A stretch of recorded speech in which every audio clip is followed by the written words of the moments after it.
Muy buenas noches, amados amigos y hermanos presentes. Es para mí una bendición muy grande estar con ustedes en esta ocasión, aquí en el Centenario, en Bogotá, Colombia.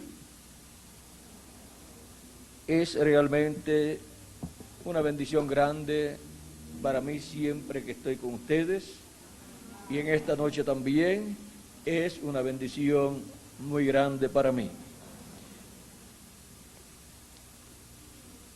Citando las palabras de Jesús en San Mateo capítulo 9 versos 16 al 17, nos dice: nadie pone remiendo de paño nuevo en vestido viejo, porque tal remiendo tira del vestido y se hace peor la rotura. Ni echan vino nuevo en odres viejos, de otra manera los odres se rompen y el vino se derrama y los odres se pierden, pero echan el vino nuevo en odres nuevos, y lo uno y lo otro se conservan juntamente. Vino nuevo, el vino nuevo. Puede tomar asiento si tiene la bondad.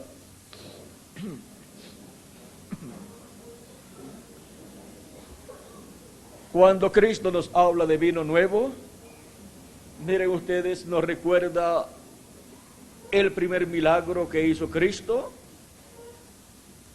que fue en una boda en donde se encontraba María y algunos de los discípulos de Jesús. De seguro ya había hecho otros, pero así públicamente y en una forma tan abierta, así pues no nos cuenta, pero dice que esto fue el comienzo, y en el comienzo de su ministerio, este principio de señales hizo Jesús. Si leemos el pasaje, tendremos un cuadro más claro, aunque ustedes, los que estaban aquí cuando Rigo estaba leyendo, escucharon ese pasaje, un pasaje el cual nos habla de un evento histórico y a la misma vez se convierte en una profecía para otro evento profético, otro evento bíblico prometido en la Escritura.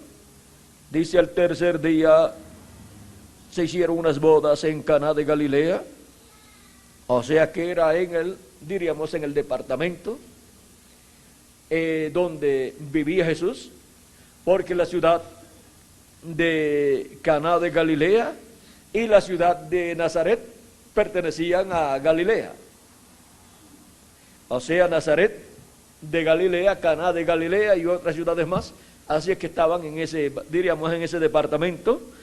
Y al hacerse estas bodas allí, dice que estaba allí la madre de Jesús.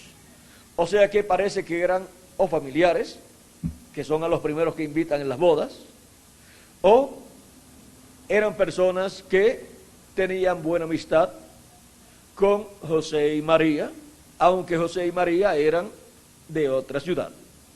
Así es que le tenían gran aprecio, y no se sabe si eran a esta familia, porque estaban invitando a María con su familia, con Jesús, y José y María y Jesús eran de otra ciudad.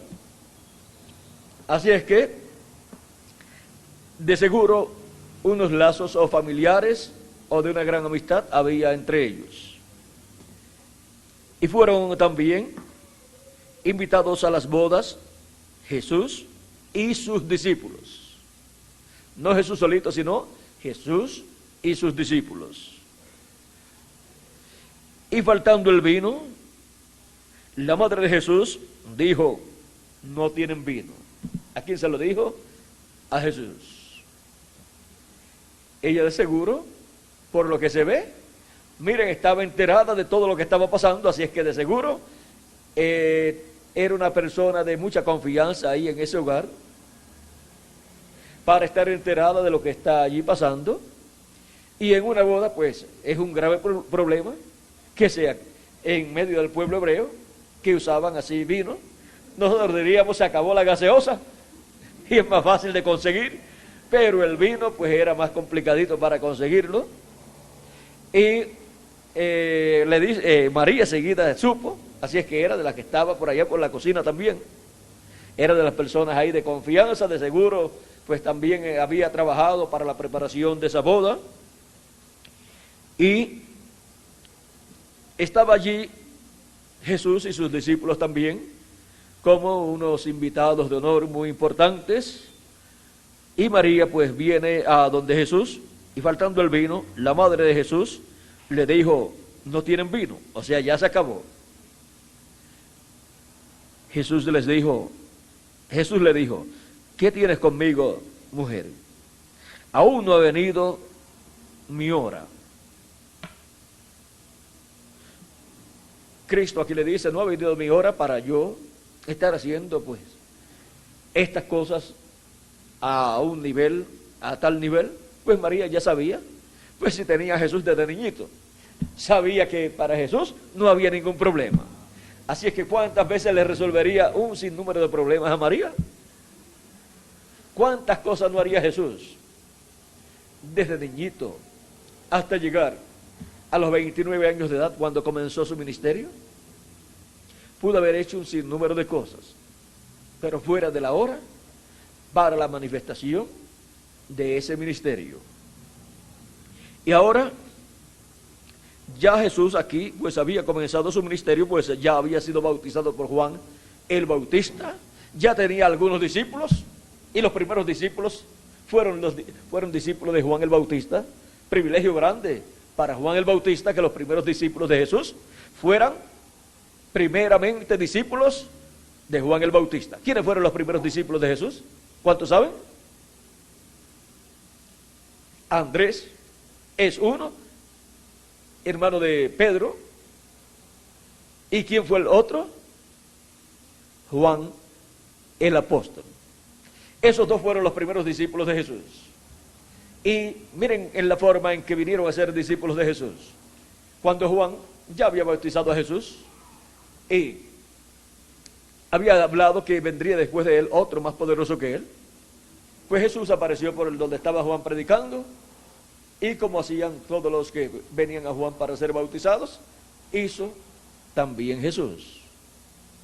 Este joven carpintero de Nazaret, con su vestimenta normal que usaba allá en Nazaret, aparece aquí en otra ciudad, en otro territorio. Aparece en el estado, diríamos, o el departamento de Judea, donde Juan estaba bautizando, y vino Juan para ser bautizado, pero Juan vio que este no era uno igual a los demás que habían venido a él para ser bautizados. Y comienza a luchar con Jesús. Él ya vio que este Jesús era el Mesías. Y le dice a Jesús, yo tengo necesidad de ser bautizado por ti, y ahora tú vienes a mí para que yo te bautice. Así es que tuvo muchas razones Juan el Bautista para no querer bautizar a Jesús. No sabemos cuántas cosas había sabido de Jesús, tanto por medio de la revelación del Espíritu de Dios a Juan el Bautista.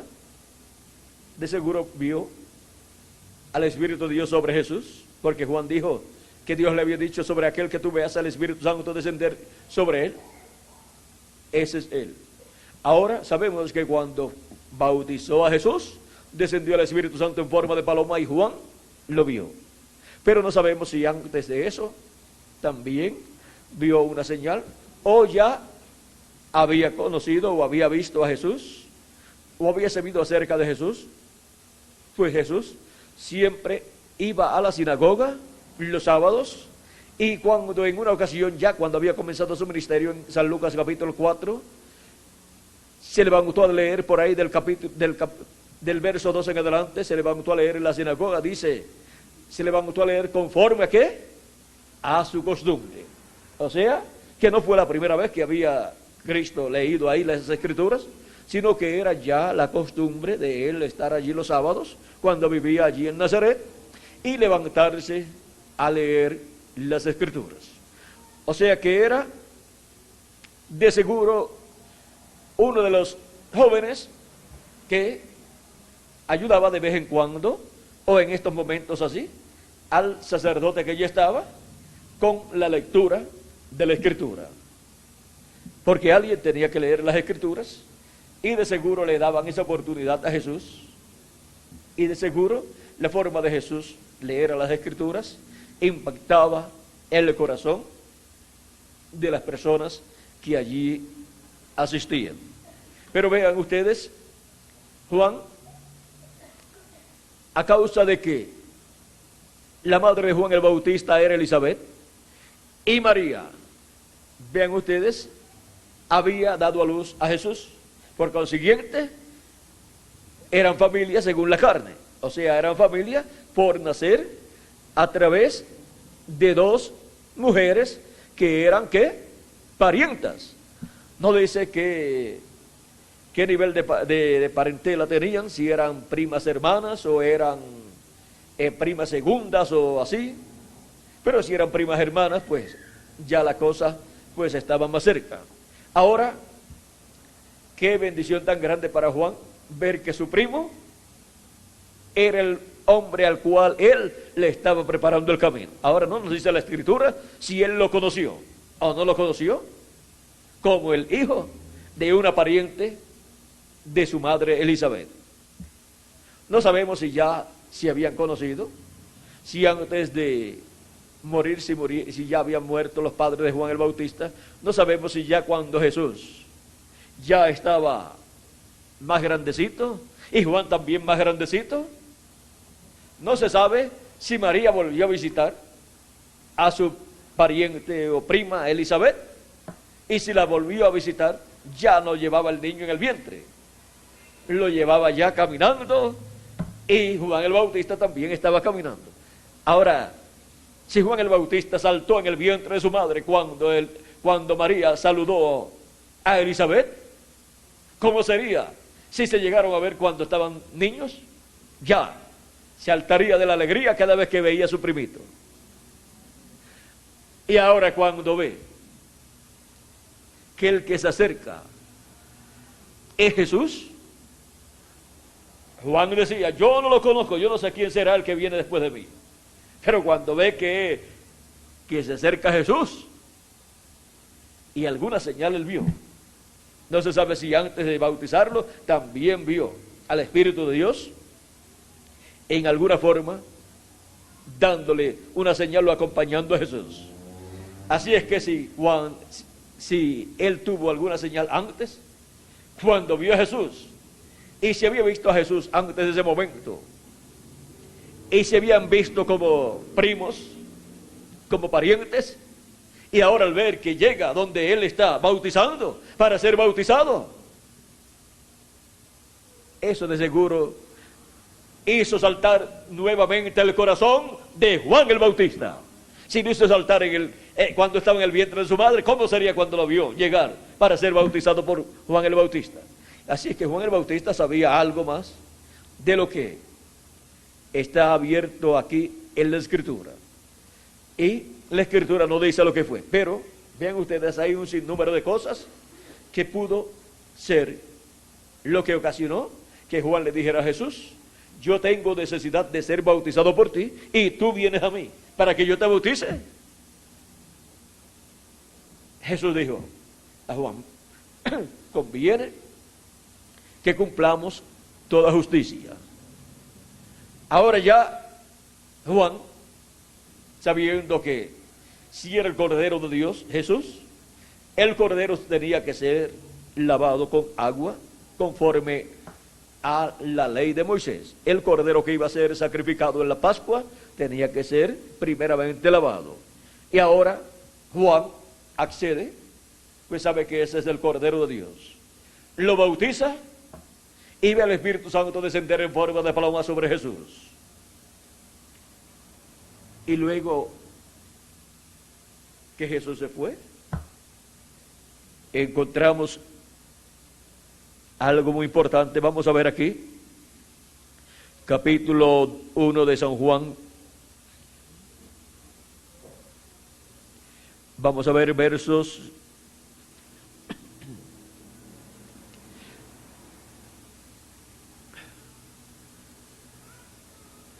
Vamos a ver Vamos a comenzar el verso 25. Y le preguntaron a Juan el Bautista, a los fariseos, le preguntaron y le dijeron: ¿por qué pues bautizas si tú no eres el Cristo, ni Elías, ni el profeta? Juan les respondió diciendo: yo bautizo con agua, mas en medio de vosotros está uno a quien vosotros no conocéis. Ya Juan sabía que estaba en medio de ellos. Este es el que viene después de mí, el que es antes de mí, del cual yo no soy digno de desatar la correa de su calzado. Estas cosas sucedieron en Betábara, al otro lado del Jordán, donde Juan estaba bautizando. El siguiente día vio Juan a Jesús, que venía a él, y dijo: he aquí el Cordero de Dios que quita el pecado del mundo. Este es aquel de quien yo dije: después de mí viene un varón, el cual es antes de mí, porque era primero que yo.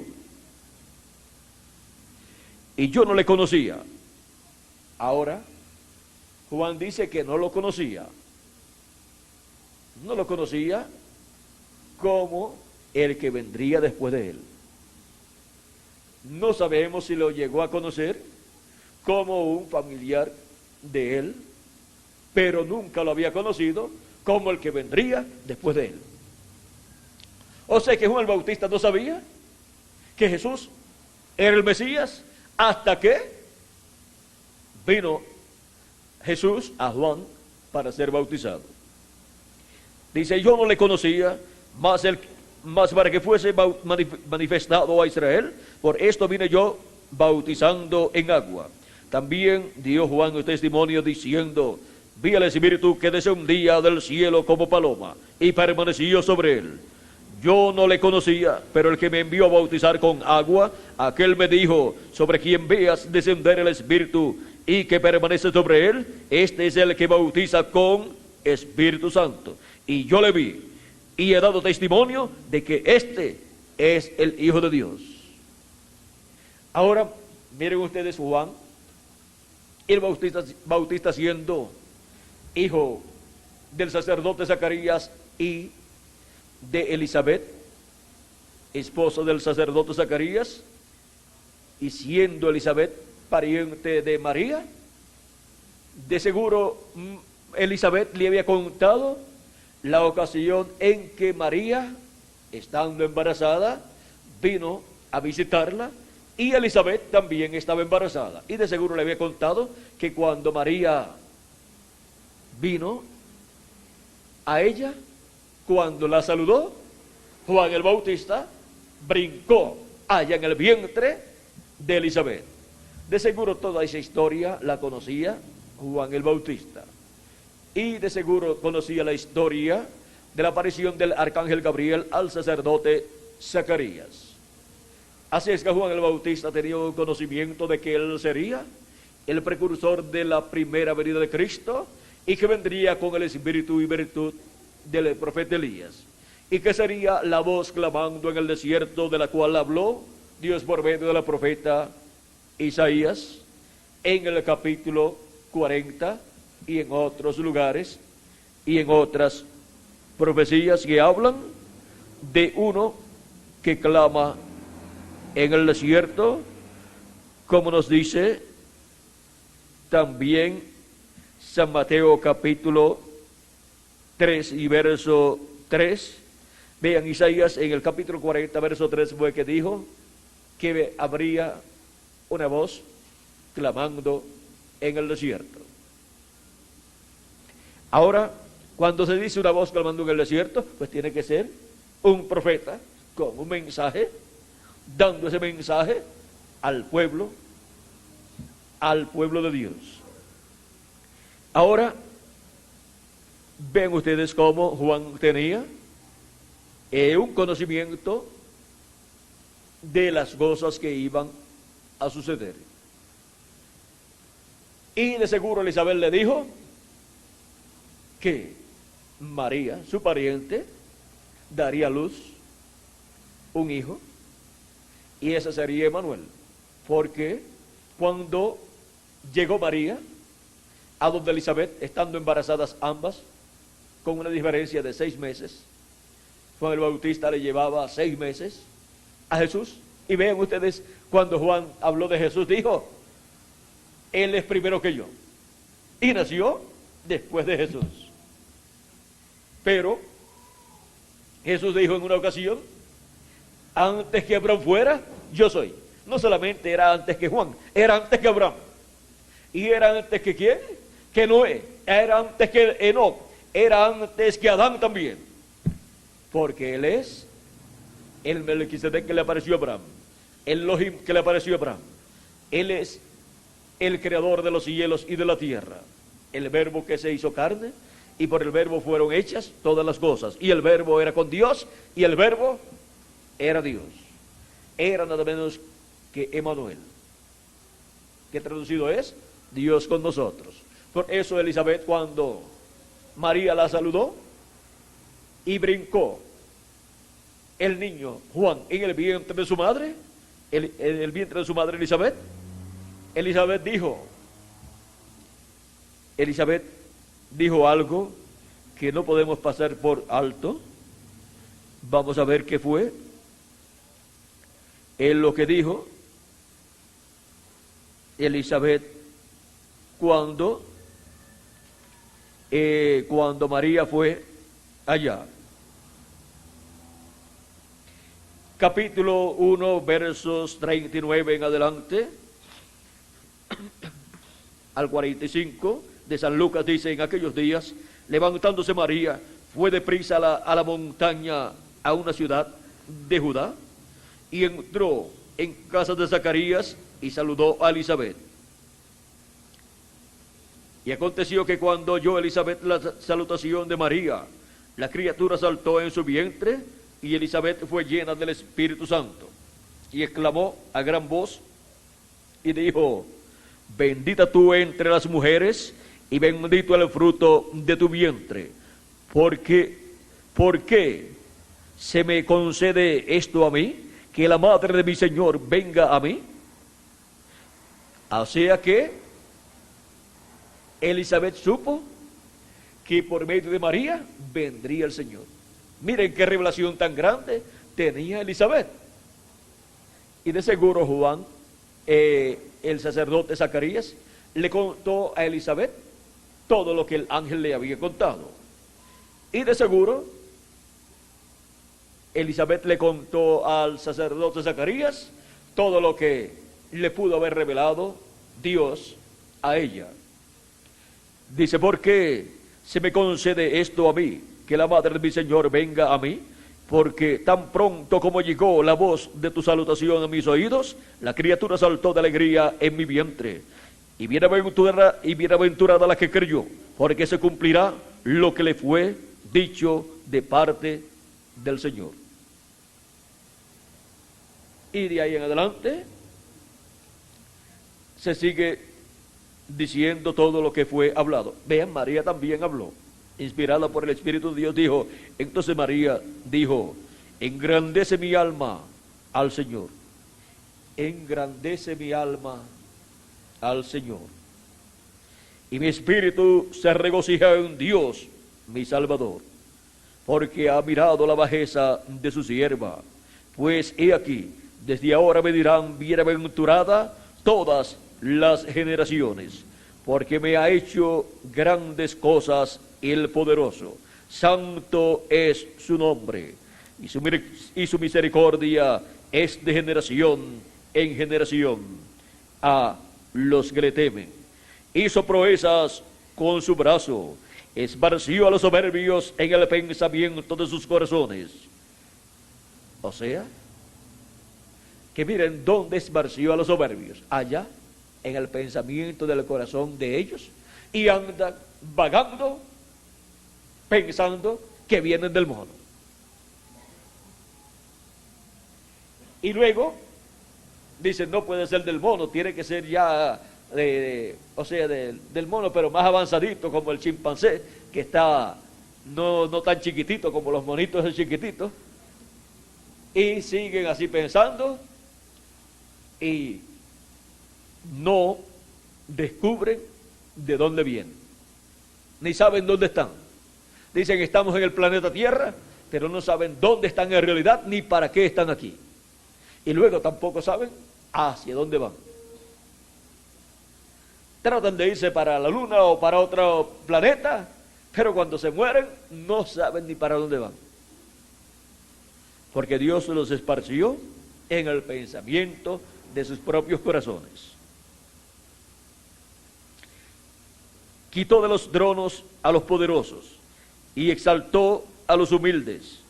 A los hambrientos colmó de bienes y a los ricos envió vacíos. Socorrió a Israel su siervo, acordándose de la misericordia, de la cual habló a nuestros padres para con Abraham y su descendencia para siempre. Y se quedó María con ella como 3 meses, después se volvió a su casa. Miren, ¿qué significa? Y se quedó con ella como 3 meses. Cuando le pareció el arcángel a María, le dijo, ahora tú, Elizabeth, vamos a ver, al 6º mes, verso 26 de San Lucas capítulo 1, al 6º mes, el arcángel Gabriel fue enviado por Dios a una ciudad de Galilea llamada Nazaret, a una virgen desposada con un varón que se llamaba José, de la casa de David, y el nombre de la virgen era María. Y entrando el ángel en donde ella estaba, dijo, salve muy favorecida, el Señor es contigo, bendita tú entre las mujeres. Mas ella, cuando le vio, se turbó por sus palabras y pensaba qué salutación sería esta. Entonces el ángel le dijo, María, no temas, porque has hallado gracia delante de Dios, y ahora concebirás en tu vientre y darás a luz un hijo, y llamarás su nombre Jesús. Este será grande y será llamado Hijo del Altísimo, y el Señor Dios le dará el trono de David, su padre, y reinará sobre la casa de Jacob para siempre, y su reino no tendrá fin. Entonces María dijo al ángel, ¿cómo será esto? Pues no conozco varón. Respondiendo el ángel le dijo, el Espíritu Santo vendrá sobre ti, y el poder del Altísimo te cubrirá con su sombra, por lo cual también el santo ser que nacerá será llamado Hijo de Dios. Y aquí, el profeta Isaías en el capítulo 7, verso 14 dijo, porque aquí el mismo Señor os dará señal. He aquí que la Virgen concebirá y dará a luz un hijo. Y se llamará su nombre, ¿cómo? Emmanuel, que traducido es Dios con nosotros. Fue creación divina en el vientre de María lo que aquí sucedió. Dios creó una célula de vida, una célula de sangre, allí la cual se multiplicó célula sobre célula y formó el cuerpo de Jesús. Y aquí tu parienta Elizabeth. ¿Quién dice que María y Elizabeth son parientes? El arcángel Gabriel. Y si él lo dice, ¿quién se atreve a decir otra cosa? Nadie. Ella también ha concebido hijo en su vejez.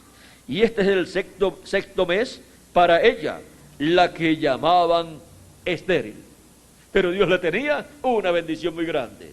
Tendría un hijo que sería llamado, que sería profeta de Dios.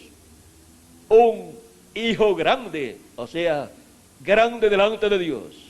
Porque un profeta es un hijo grande delante de Dios para toda madre que tenga un hijo profeta. Porque nada hay imposible para Dios. Entonces María dijo, he aquí la sierva del Señor, hágase conmigo conforme a tu palabra. Y el ángel se fue de su presencia. Ahora miren con estas palabras que le dijo que Elizabeth, la parienta de María, siendo ya de edad avanzada en su vejez, había concebido un hijo. Y le dice, porque no hay ninguna cosa imposible para Dios. No fue imposible para Dios dar al sacerdote Zacarías un hijo por medio de Elizabeth. Ya lleva 6 meses de embarazada. Y ahora, pues no hay ninguna cosa imposible para Dios para tú tener un hijo sin tener un compañero. Tener un hijo sin conocer varón. Porque esto vendría, ¿por qué? Por creación divina. Porque no hay ninguna cosa imposible para Dios. Ella dijo, pues hágase conmigo conforme a tu palabra. Ahora vean, tenía ya Elizabeth ¿cuántos meses? 6. Y cuando María llegó allá, se quedó 3 meses. Es probable que María haya visto el nacimiento de Juan el Bautista. Porque si se queda 3 meses, no se va a ir antes de dar a luz Elizabeth. Porque eso sería algo, no tendría mucha consideración. Para el momento que más la puede necesitar, cuando va a dar a luz, para que le ayude, se le va a ir. Después que se quedó allí comiendo y bebiendo 3 meses. Ahora cuando la van a necesitar, se le va a ir. ¿Quién va a lavar las ropitas y a llevarle los calditos de gallina de esa criolla allí a la cama a Elizabeth? Recuerden que para esos tiempos también se usaban esas cositas así. Y no hace tantos años, vamos a decir unos 20 a 50 años atrás, las que daban a luz se quedaban 40 días en la cama y le llevaban cada vez calditos con su carnecita de gallinitas criollas.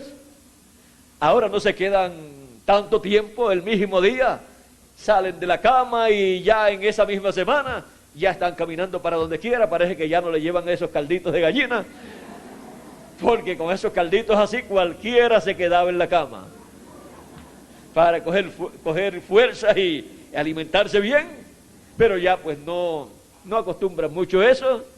Así es que tampoco acostumbran quedarse mucho en la cama.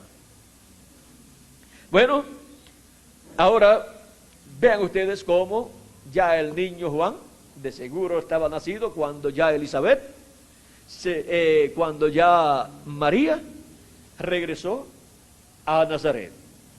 Ya cuando regresó a Nazaret, pues tenía unos 3 meses, más o menos, de embarazo, 3 meses de embarazada, y luego de eso continuó allá en Nazaret. Y luego para dar a luz, pues tuvo que ir a Belén de Judea, aunque no era lo normal, pero por causa del censo que se llevó a cabo en ese tiempo, toda persona tenía que ir a la ciudad de la cual él era descendiente. O sea, tenía que ir a su tribu y a su descendencia. Y como María era descendiente del rey David, aunque era pobre, pero era una princesa. O sea que la pobreza no le quita lo que uno es delante de Dios. Los hijos de Dios son hijos de Dios, sean pobres o sean ricos. Y la mayoría en lo económico son pobres o son de la clase media. Pero delante de Dios son personas ricas. Pues Cristo nos ha hecho para nuestro Dios reyes y sacerdotes, y reinaremos con Cristo 1000 años y luego por toda la eternidad. Ahora, ¿somos o no somos ricos? Lo que pasa es que mientras estemos en este cuerpo terrenal y mortal, estamos pasando por una etapa de prueba, y nuestra herencia la recibiremos plenamente cuando estemos en el nuevo cuerpo. Así es que somos herederos ¿de quién? De Dios. ¿Y Dios es pobre? Pues sus herederos no son ningunos pobres. Lo que sucede es que tenemos que esperar a recibir nuestra herencia completamente con el nuevo cuerpo. Ahora estamos sellados con el sello del Dios vivo, con el Espíritu Santo, y eso nos identifica como herederos de Dios y coherederos ¿con quién? Con Cristo Jesús, Señor nuestro. Él nos lavó de todos nuestros pecados. y nos ha hecho para nuestro Dios reyes y sacerdotes. Vean la importancia del sacrificio de Cristo en la cruz del Calvario para cada uno de nosotros y para los que vivieron en edades pasadas. Ahora podemos ver todo este cuadro y podemos ver que Juan de seguro sabía más de Jesús de lo que nosotros nos podemos imaginar, por medio de lo que le había dicho su madre Elizabeth. Y si después había Juan el Bautista conocido a María y a Jesús, pues obtuvo más conocimiento. Aunque Juan fue llevado al desierto cuando era muy jovencito, nos dice la Escritura también, pero no sabemos cuántos años tenía, y durante ese tiempo no sabemos cuántas veces pudo ver a Jesús, siendo Jesús un niño. Ahora, vamos a ver, aquí vamos a dejarlo de la edad en que Juan tenía, si Miguel la puede conseguir por ahí. No sé si tenía como 9 años de edad cuando fue llevado al desierto. De seguro murió su padre, que estaba ya anciano, y no sabemos qué más sucedió, y si Elizabeth se fue a vivir a otro lugar. Todas esas cosas pudieron suceder. Ahora, miren cómo Juan el Bautista había presentado a Jesús delante del pueblo como el Cordero de Dios que quitaría el pecado del mundo. O sea que Juan el Bautista tenía un conocimiento claro del programa de redención, el cual estaba reflejado en el sacrificio del Cordero Pascual, el cual se llevó a cabo en la noche del juicio divino sobre los primogénitos, sobre los egipcios, para durante la mañana el pueblo hebreo salir en el éxodo ya por la madrugada. Y durante esa noche tenían que hacer todos los preparativos, y en el momento en que Dios le ordenara al pueblo, a Moisés salir con el pueblo, salir. Durante la noche vino el faraón, o vinieron los siervos del faraón, diciéndole a Moisés que se fuera. Y Moisés, vean ustedes, recibió de parte de faraón la orden para salir. Pero ya habían pedido también, o pidieron a todas las personas, plata, oro, prendas, vestidos y todas estas cosas, antes de salir de Egipto. O sea que fue una temporada, una etapa muy importante, en donde muchas escrituras se estaban cumpliendo en esa ocasión, en esa noche, porque el pueblo saldría con gran riqueza. Y miren la forma en que iban a salir. Allí estaban las riquezas y ellos se las iban a llevar, pero en forma correcta, porque las pedían y se las daban. Y lo que uno pide y se lo entregan a uno, se las dan, pues uno no lo robó, se lo dieron de buena voluntad. Ahora, vean cómo se estaba reflejando en ese sacrificio el sacrificio de Cristo, y también en el sacrificio del macho cabrío que se efectuaba el día 10 del mes séptimo, la sangre del cual era llevada por el sumo sacerdote al lugar santísimo y colocada sobre el propiciatorio donde estaba la presencia de Dios. Juan el Bautista, vean ustedes, tenía un conocimiento claro del programa divino que se efectuaba bajo esos sacrificios, y también tenía un entendimiento claro de lo que esos sacrificios representaban para la venida del Mesías, para cumplirse en el Mesías todos esos sacrificios. Por eso todos los sacrificios que el pueblo hebreo hacía por el pecado y la paz para el pueblo hebreo, se cumplieron todos en ¿quién? En Jesús, con la muerte de Jesucristo. Todos ellos se cumplieron allí, y por eso, ven ustedes, encontramos que aquellos sacrificios funcionaban para el pueblo hebreo, en lo que llegaba un sacrificio perfecto. y tendría que ser un cordero perfecto, y Juan lo presentó cuando dijo: he aquí el Cordero de Dios que quita el pecado del mundo.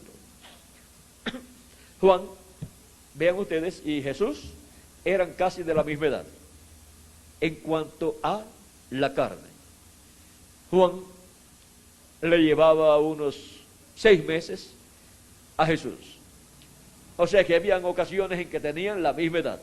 En algunas ocasiones, pues, tenían, vamos a decir, 27 años los dos en el mismo año, pero unos 6 meses más adelante, o unos mesecitos más adelante, ya se le iba adelante Juan el Bautista.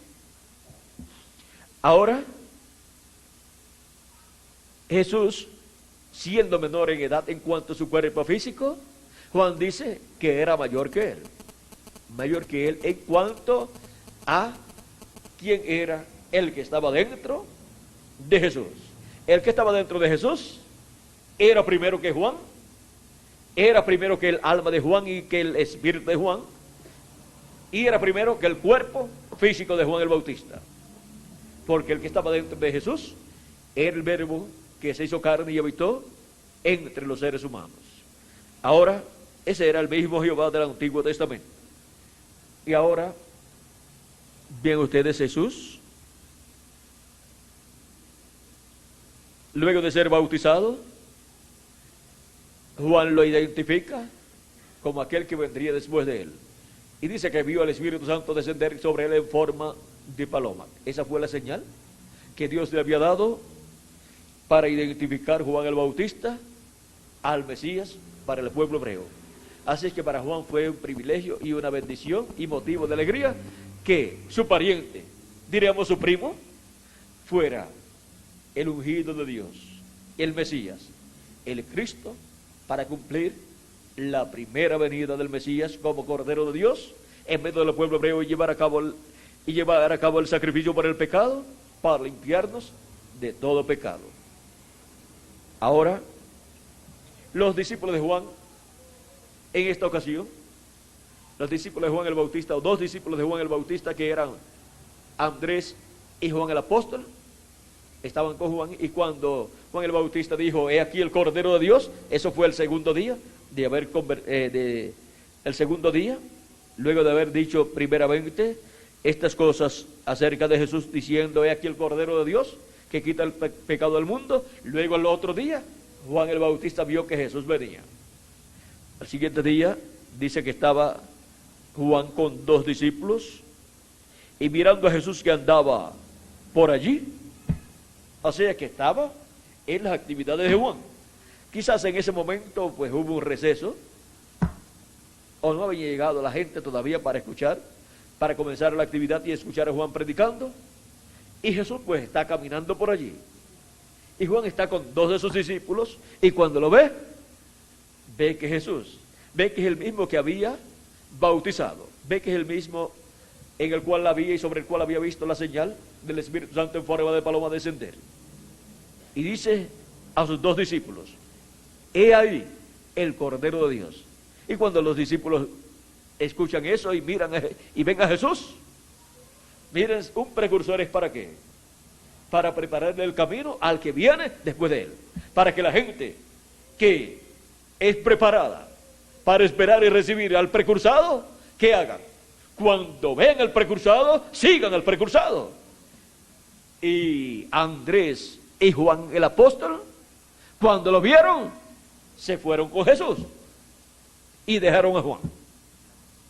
Pero amaban a Juan, pero se fueron con el precursado, porque Juan dijo: yo les bautizo con agua, pero el que viene después de mí les va a bautizar con Espíritu Santo y fuego. Ahora, hubo un proceso y un programa para poder recibir el bautismo del Espíritu Santo. Las personas que siguieran ¿a quién? Que siguieran al precursado. Esos se recibirían primeramente las primicias del Espíritu desde el día de Pentecostés en adelante hasta el día postrero, y luego recibirían en el día postrero la plenitud del Espíritu Santo. Porque el precursado vendría 2 veces. En su primera, como cordero, y en su segunda, como león de la tribu de Judá. Para su segunda venida es preparado todo el terreno para los que han recibido a Cristo como su Salvador y han recibido su Espíritu Santo. Luego en el día posterior reciban la plenitud del Espíritu Santo. Y seamos así, personas con un nuevo cuerpo, cuerpos transformados, y estemos viviendo en ese nuevo cuerpo con nuestro espíritu teofánico también.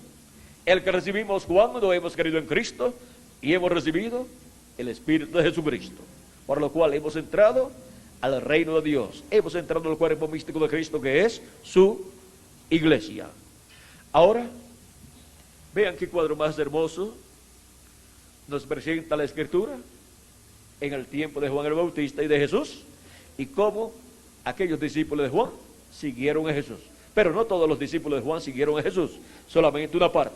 Por eso una parte de los discípulos de Juan el Bautista recibieron el bautismo del Espíritu Santo el día de Pentecostés. Y el resto de los discípulos de Juan que no siguieron a Jesús tuvieron que esperar un tiempo más adelante, en donde San Pablo les predicó y les preguntó si habían recibido el Espíritu Santo. Y ellos le explicaron que no, que ni sabían que había Espíritu Santo. Pero Pablo les explicó cómo recibir el Espíritu Santo y consiguió la causa por la cual no habían recibido el Espíritu Santo. Y luego fueron bautizados y recibieron el Espíritu Santo. San Pablo oró por ellos imponiendo las manos sobre ellos y recibieron el Espíritu de Cristo. Y entraron así a ser parte de la iglesia del Señor Jesucristo. Así es que no basta con haber recibido al precursor. No bastó con haber recibido al precursor para luego recibir el Espíritu Santo en las primicias. Y no bastará con haber recibido al precursor para recibir la plenitud del Espíritu Santo en el día postrero.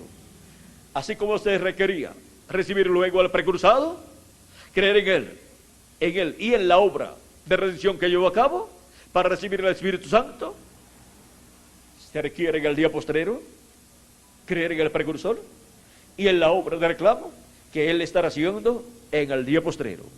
Creer en Jesucristo en su segunda venida y conforme al orden de su segunda venida, y la obra que él estará realizando en el día postrero, su obra de reclamo, para poder recibir la plenitud del Espíritu Santo en el día postrero, ser transformados y raptados e ir a la cena de las bodas del Cordero.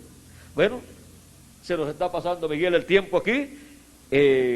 Los 5 minutos más o menos que te dije, vamos a ver aquí para ir ya cerrando.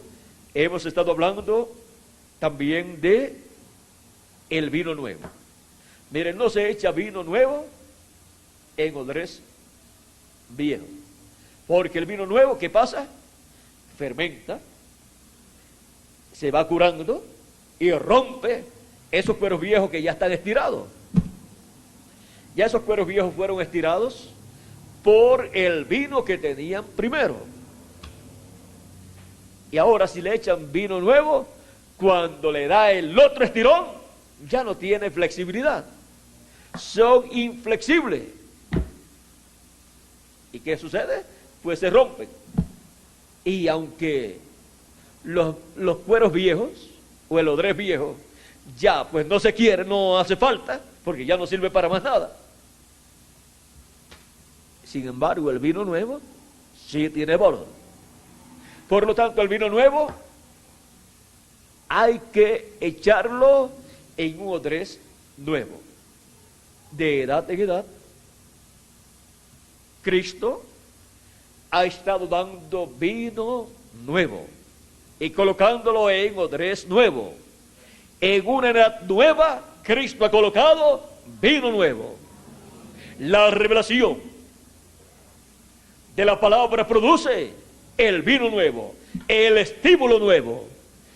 Y de edad en edad, la revelación de la palabra para cada edad, siendo el que produce el vino nuevo, el que produce el estímulo, encontramos que ha sido producido ese avivamiento, ese despertamiento, ese estímulo de edad en edad por medio del vino nuevo, por medio de la revelación divina.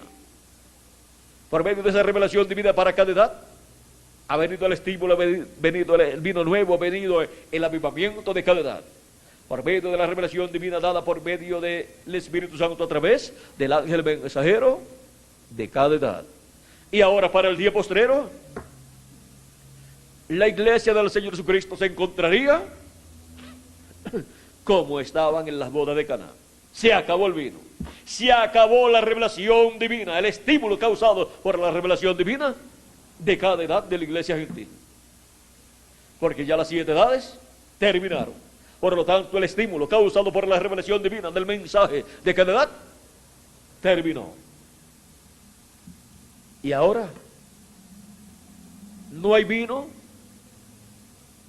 para producir ese estímulo, ese avivamiento en medio de la iglesia del Señor Jesucristo. Pero así como María dijo, se acabó el vino, no tienen vino. Ella sabía que la solución estaba en un solo lugar, es Jesús, en una persona. Y ahora María representa a la iglesia del Señor Jesucristo, a la iglesia virgen, a la iglesia novia del Señor Jesucristo. Y así como María trajo en Belén de Judea a nacimiento el cuerpo de Jesús, encontramos que la iglesia novia del Señor Jesucristo, miren, aquí en el libro de los sellos, página 368, por aquí vamos a ver lo que nos dice el precursor de la segunda venida de Cristo. Nos dice así: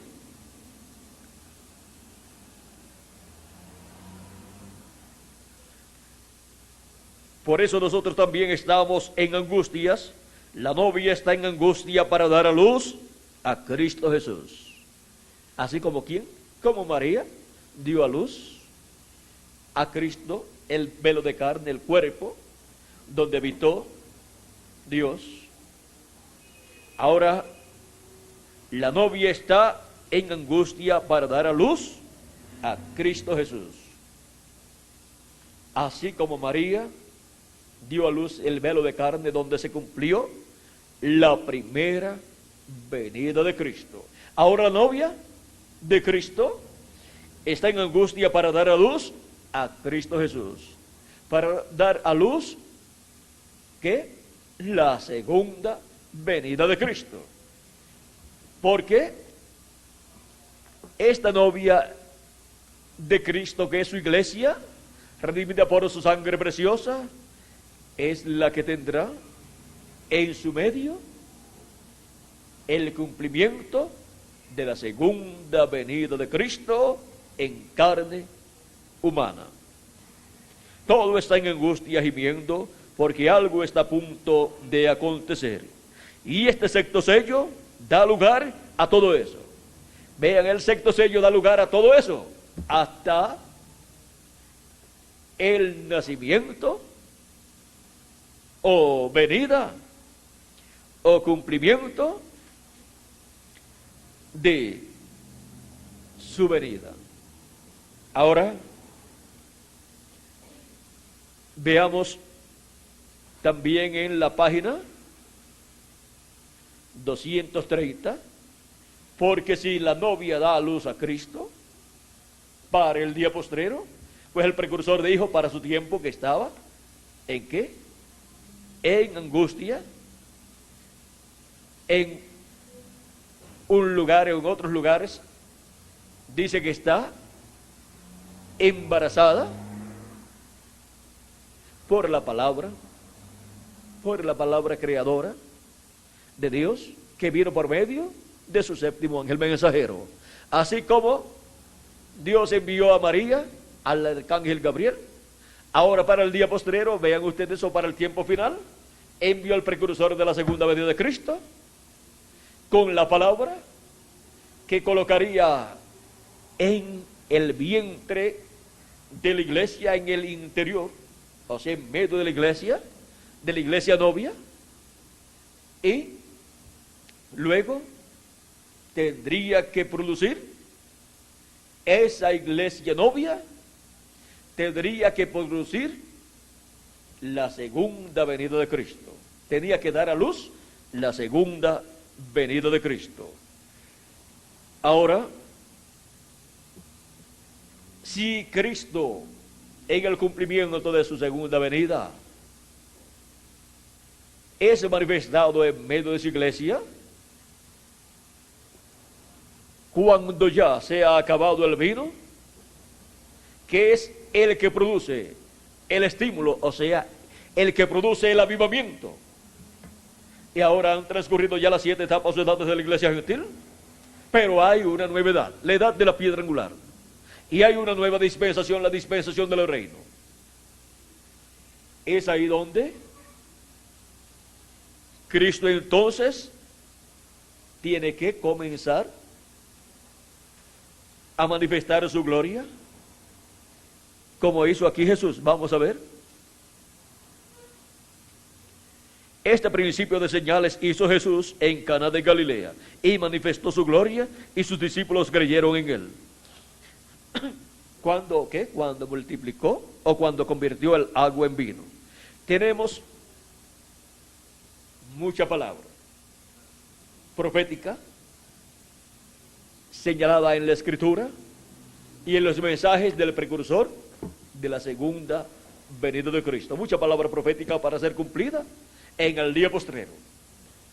Esa palabra profética es el agua de la palabra, porque dice el profeta Amós en el capítulo 8, verso 11, que habrá hambre sobre la tierra, no hambre de pan ni sed de agua, sino de oír la palabra de Dios.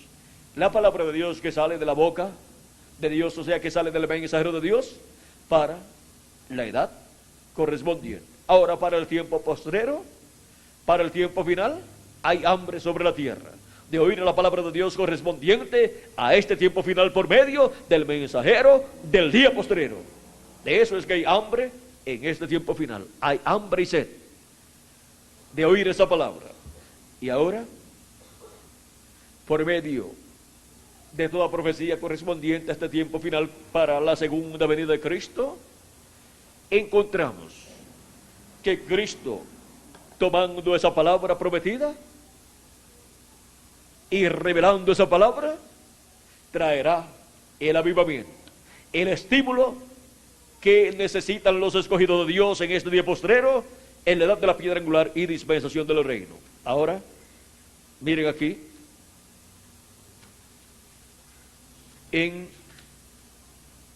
vamos a ver aquí Apocalipsis, el libro de los sellos, página 212, nos dice así: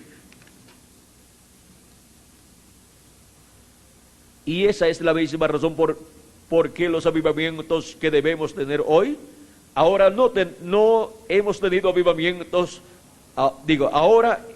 ahora hemos tenido avivamientos denominacionales, pero no hemos tenido una verdadera sacudida. No, señor. No, señor. No piense que tenemos avivamientos, porque no los tenemos. Tienen millones y millones de miembros de iglesias, pero no hay nada de avivamiento. La novia todavía no ha tenido un avivamiento de Dios para sacudir. La novia todavía no ha tenido un avivamiento. Todavía no ha habido ningún avivamiento, ninguna manifestación de Dios para sacudir a la novia. Estamos esperando eso. Se necesitarán esos 7 truenos misteriosos para despertarla. Él los mandará, lo ha prometido. ¿Ven? ¿Y qué es lo que revelan los 7 truenos? El séptimo sello, o sea, la segunda venida de Cristo, como el león de la tribu de Judá, como rey de reyes y señor de señores, en su obra de reclamo. O sea que la voz de Cristo, que son esos 7 truenos, la voz del ángel fuerte, que es Cristo en su venida, clamando como cuando ruge un león, y emitiendo sus voces emitiendo esos 7 truenos, encontramos que nos da la revelación de su palabra correspondiente a este día postrero y a la edad de la piedra angular y dispensación del reino. Esa revelación es la que produce el estímulo, el avivamiento en el alma de todos los hijos de Dios en este día postrero, en la edad de la piedra angular y en la dispensación del reino. Porque ya las demás edades tuvieron su avivamiento, tuvieron su despertamiento, tuvieron su estímulo causado por la revelación divina que vino del Espíritu Santo a través del ángel mensajero de cada edad. Y ahora para el día postrero, por medio de la revelación divina que trae la voz de Cristo, clamando como cuando un león ruge y 7 truenos emitiendo sus voces, trayendo esa revelación divina de la segunda venida de Cristo, nos despierta en este día postrero y en un nuevo día dispensacional. Nos despierta en la cuarta vigilia, nos despierta bien tempranito. Y al despertar, nos muestra que ya estamos en un nuevo día dispensacional. Nos muestra que ya la luz de un nuevo día dispensacional, la luz del sol, está rayando, está comenzando a alumbrar. Y nos muestra todas estas escrituras correspondientes al día postrero. Nos abre todas esas escrituras y así nos deja saber todas estas cosas relacionadas a la segunda venida de Cristo y su programa que es llevado a cabo en su segunda venida. Miren aquí, nuestro hermano Branham hablando aquí en la página 282 y 283, nos dice, él no habla nada de la revelación del séptimo sello, y también acá en Apocalipsis en la apertura de los sellos, también lo omitió. Vemos pues que es un misterio por completo, y la hora todavía no ha llegado para que se diera a conocer este misterio. Hemos llegado hasta aquí, y lo demás nos será dado allí, en el tiempo cuando aparezca Jesús nuevamente sobre la tierra para llevar a su novia o lo que llegue a suceder. ¿Cuándo es que la revelación del séptimo sello por medio de los 7 truenos sería dada a la iglesia novia del Señor Jesucristo? Dice, y lo demás nos será dado allí en el tiempo cuando aparezca Jesús nuevamente sobre la tierra para llevar su novia. ¿Y cómo aparece sobre la tierra para llevar su novia? En el libro de los sellos, página 57, nos dice así también. Ahora sí, y vi otro ángel descender del cielo, cercado de una nube, y el arco iris y el arco celeste sobre su cabeza. Ahora, si usted se fija bien, notará que esta persona es Cristo, porque aún en el Antiguo Testamento él fue llamado el ángel del pacto. Y él ahora viene directamente a los judíos porque la iglesia ha llegado a su fin. O sea que las edades han terminado. Y viene directamente a los hebreos. Y su rostro era como el sol, y sus pies como columnas de fuego. ¿Recuerdan el ángel de Apocalipsis capítulo 1? Este es el mismo. Un ángel es un mensajero, y él es un mensajero a Israel. Vean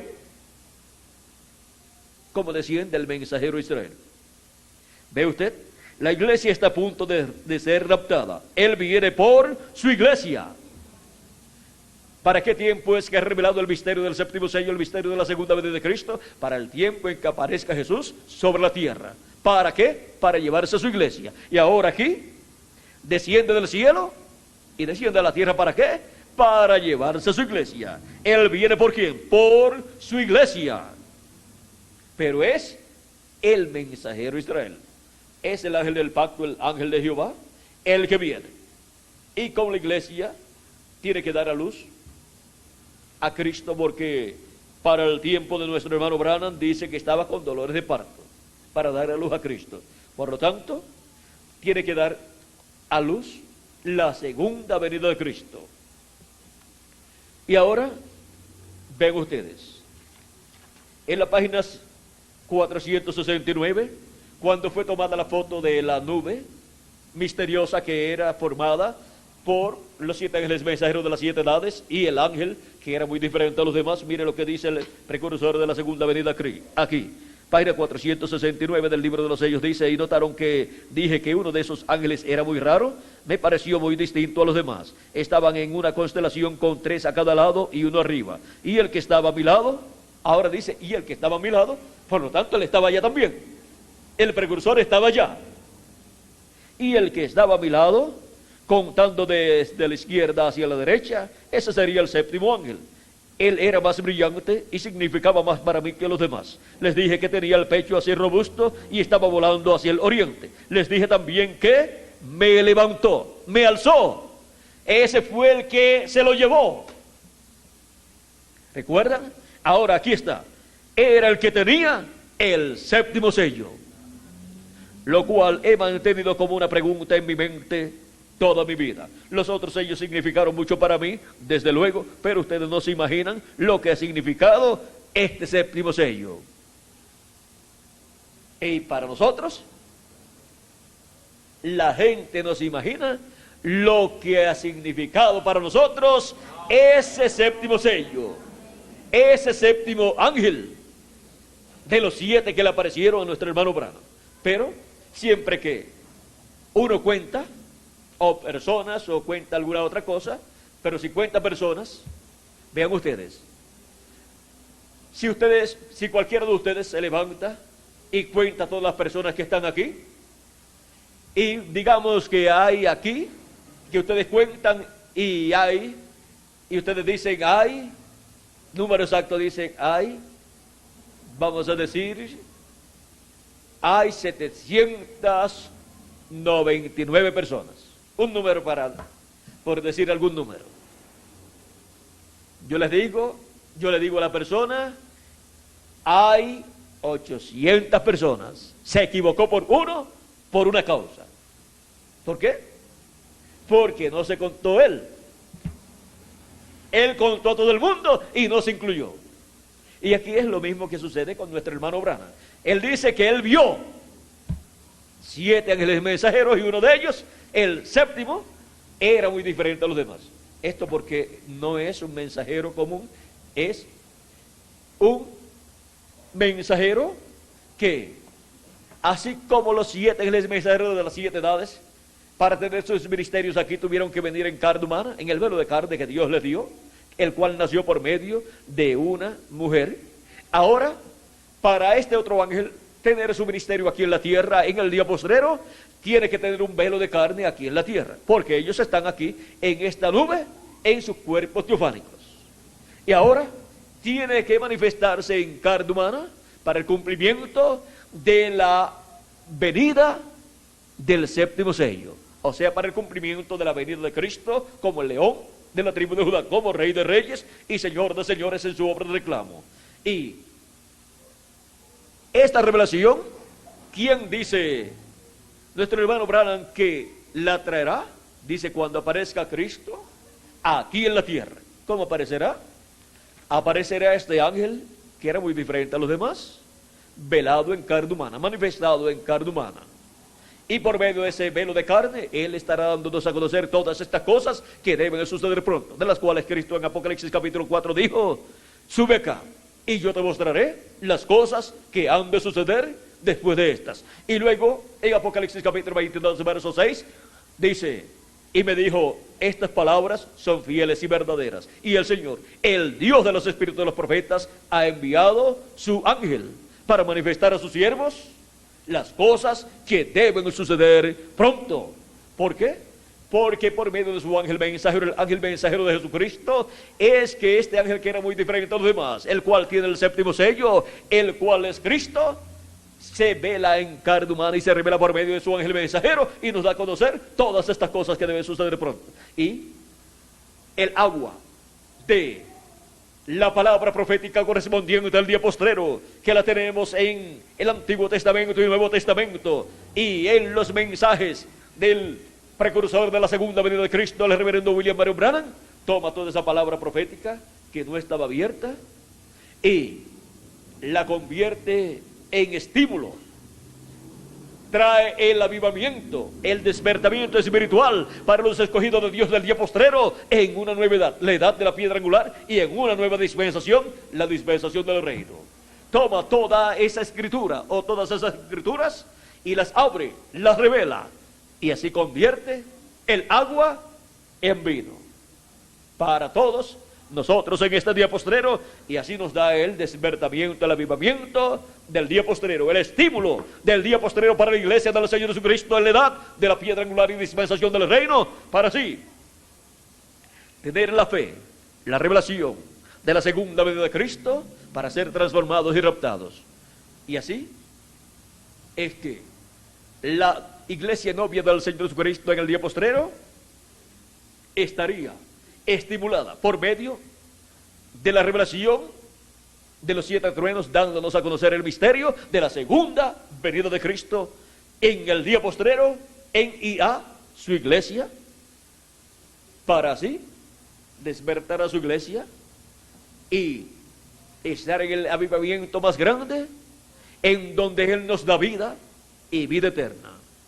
Un avivamiento allá en lo profundo de nuestra alma, causado por la revelación divina de Jesucristo para este día postrero, causado por la revelación divina del séptimo sello, la revelación divina traída por medio de los 7 truenos del Apocalipsis, o sea, por medio de la voz de Cristo a través de su ángel mensajero en el día postrero, porque la voz de Cristo habla en forma consecutiva, y cuando se habla de 7 truenos, se habla de un mensaje completo.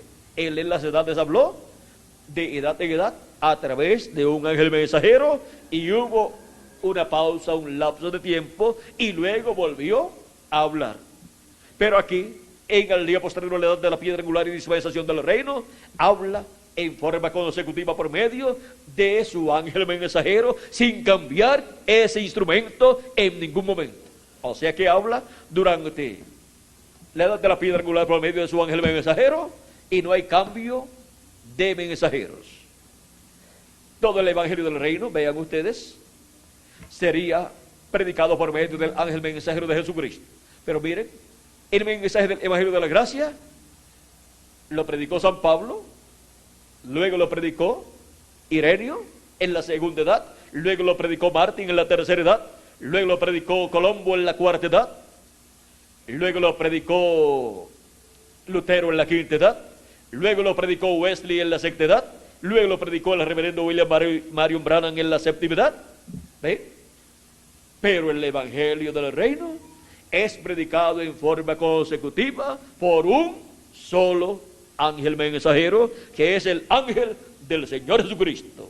Ese es el mensajero con el evangelio del reino para el día postrero, en el cual Jesucristo en el Espíritu Santo estaría manifestado en la venida del ángel fuerte que desciende del cielo, que es la venida de Cristo en el Espíritu Santo envuelto en una nube, para velarse y revelarse en su ángel mensajero en el día postrero, como el cumplimiento del séptimo sello, como el cumplimiento de la venida del ángel, que era muy diferente a los demás, que se encontró en esa nube, en donde estaban los 7 ángeles mensajeros de las 7 edades de la iglesia gentil.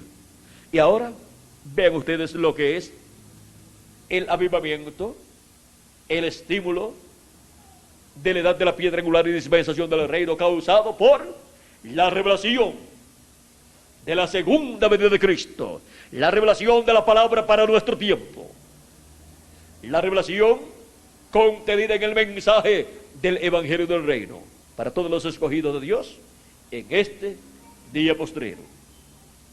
Y así es como el agua de la palabra prometida para el día postrero es convertida en vino, es traída la revelación divina de toda esa palabra prometida, es abierta esa revelación y trae el avivamiento más grande de todos los tiempos, trae el despertamiento más grande de los hijos de Dios de cualquier tiempo. Este es el avivamiento más grande, porque este es el avivamiento que transformará a los escogidos de Dios del día postrero y resucitará a los muertos en Cristo, y nos llevará a la cena de las bodas del Cordero.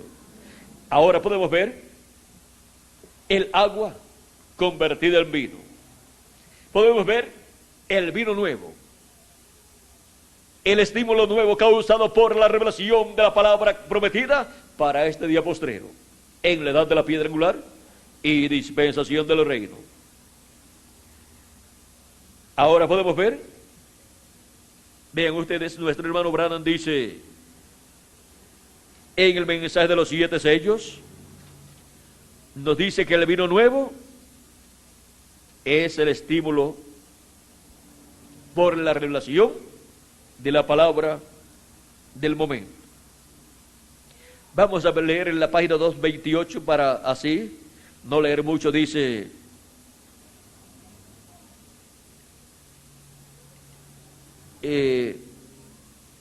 y este es el reposo, este es el vino que es derramado. ¿Qué es el vino en la Biblia? Es un refrigerio. Ahora, en el libro de los Hechos, por ahí por el capítulo 3 creo que es, nos dice, vamos a ver, vean cómo todo está unido, todas las profecías están unidas unas con otras, y lo único que nos falta es tiempo para hablar, pero vamos a ver. Capítulo 3, verso 18 en adelante dice: pero Dios ha cumplido así lo que había antes anunciado por boca de todos sus profetas, que Jesucristo había de padecer.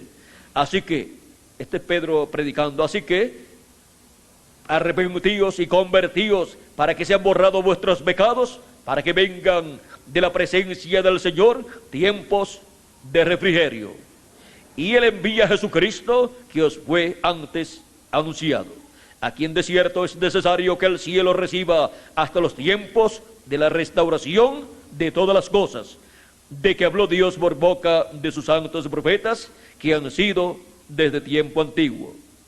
Ahora, miren, la segunda venida de Cristo es para el tiempo de ¿qué? De la restauración de todas las cosas, en donde serán restaurados los muertos en Cristo, serán restaurados a la vida en un cuerpo eterno. Y nosotros los que vivimos seremos restaurados a la vida eterna con un cuerpo eterno.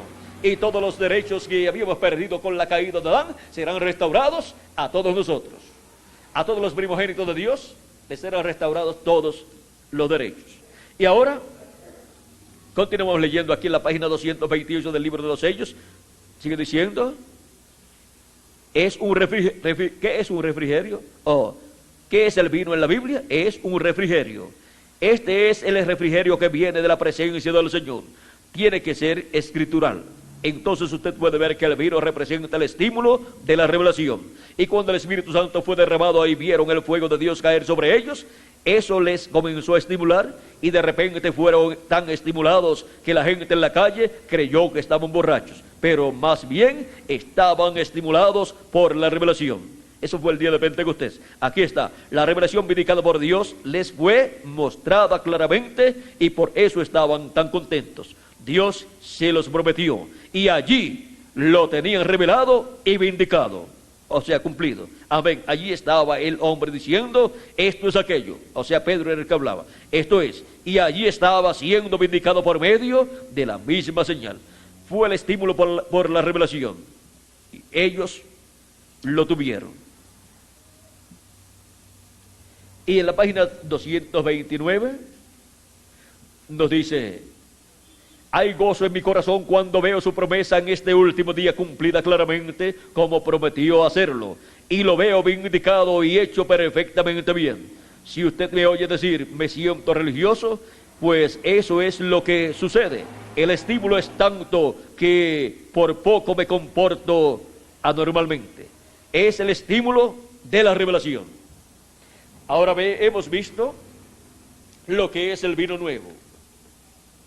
En el libro también de Apocalipsis, en el capítulo 6, verso 6 nos dice, vamos a leer versos 5 al 6, que es el tercer sello. Dice: cuando él abrió el sexto sello, cuando él abrió el tercer sello, oí al tercer ser viviente que decía: ven y mira. Y miré, y aquí un caballo negro, y el que lo montaba tenía una balanza en la mano. Y oí una voz de en medio de los 4 seres vivientes que decía: 2 libras de trigo por 1 denario, y 6 libras de cebada por 1 denario. Pero no dañes el aceite ni el vino. De eso es de lo que habla nuestro hermano Branham en lo que les leí. El aceite, pues, es el Espíritu Santo, el cual estaba en los creyentes en Jesucristo, nacidos de nuevo.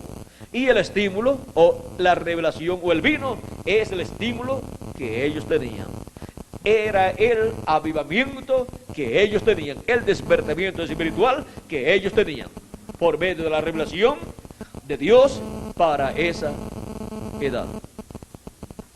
Y ahora, vean ustedes que no se puede echar vino nuevo en un odrés viejo. Y no se puede echar una revelación nueva y un avivamiento nuevo, y no puede ser producido un avivamiento nuevo en una edad que ya pasó. Tiene que ser el vino nuevo, y la edad también tiene que ser nueva. El odrés que va a contener ese vino, esa revelación, tiene que ser nueva para que no se pierda toda esa revelación, porque de otra forma se pierde toda esa revelación. Por eso es que siempre Cristo ha traído vino nuevo para odrés nuevo, revelación nueva para edad nueva, y revelación nueva dispensacional para dispensación nueva, dispensacional, o para dispensación nueva. Y siempre ha traído revelación nueva por medio de un nuevo mensajero también. Y para un pueblo que nuevo también. Y para un territorio nuevo también. Bueno, ya hemos visto que también nos dice: he aquí yo hago ¿qué? Nuevas todas las cosas. Vino nuevo, odrés nuevo, edad nueva, dispensación nueva, pueblo nuevo, mensajero nuevo, todo es nuevo.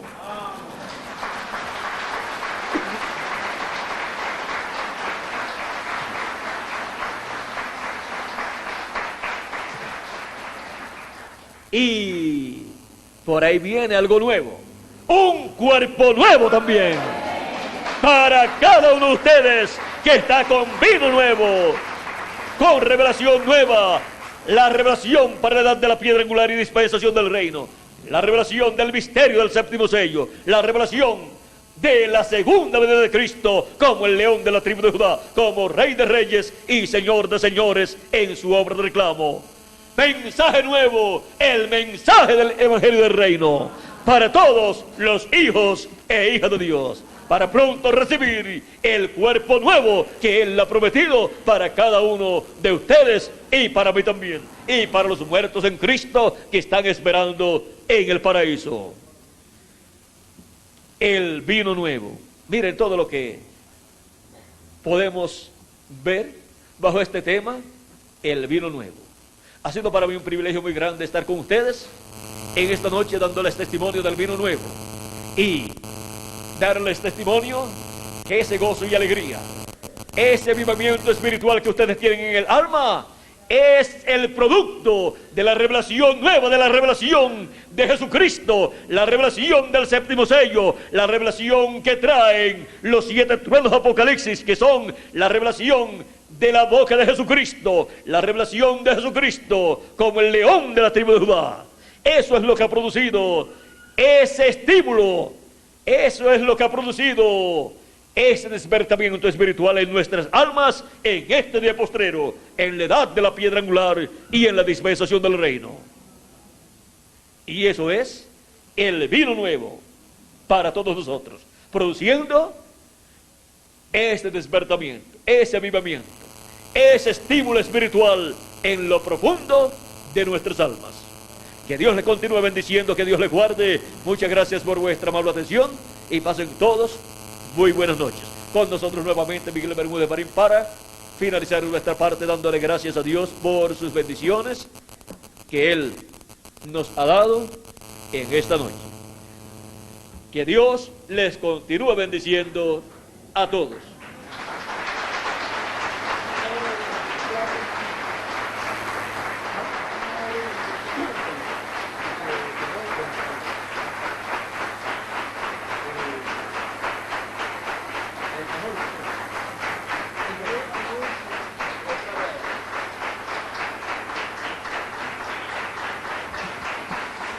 Damos gracias a Dios.